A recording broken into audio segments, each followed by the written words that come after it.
8-year-old Hickle darted across the grass on a hot afternoon in Costa Rica. School was out, and he was playing soccer with his friend Royden. The soft green grass of the churchyard felt good under his bare feet. When Hickle saw an opportunity to make a goal, he raised his leg and kicked the ball with all his might. Suddenly, a sharp pain pierced the back of his foot.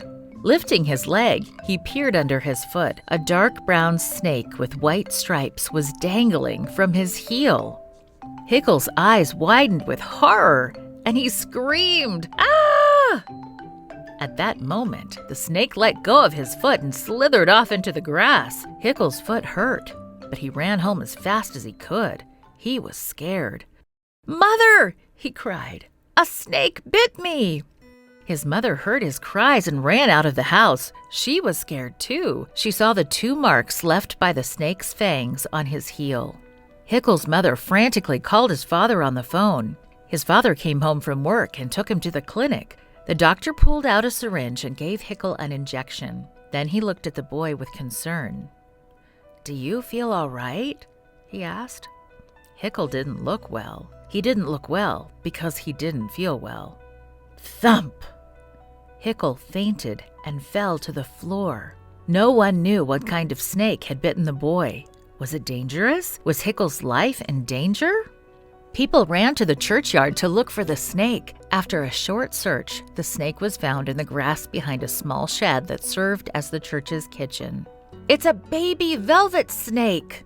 someone called out. The velvet snake is one of the most poisonous snakes in Costa Rica. This was a serious emergency. The doctor called an ambulance. A short time later, the ambulance rushed Hickle from the clinic to the nearest city hospital. It was dark when Hickle arrived 2 hours later in the city of Limon.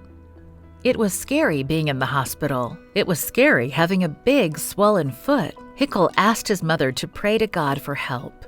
They bowed their heads and closed their eyes. Then Mother prayed, "God, please heal Hickle's foot. Help him to leave the hospital soon." Then she told Hickle to have faith that God was with him. Hickle believed.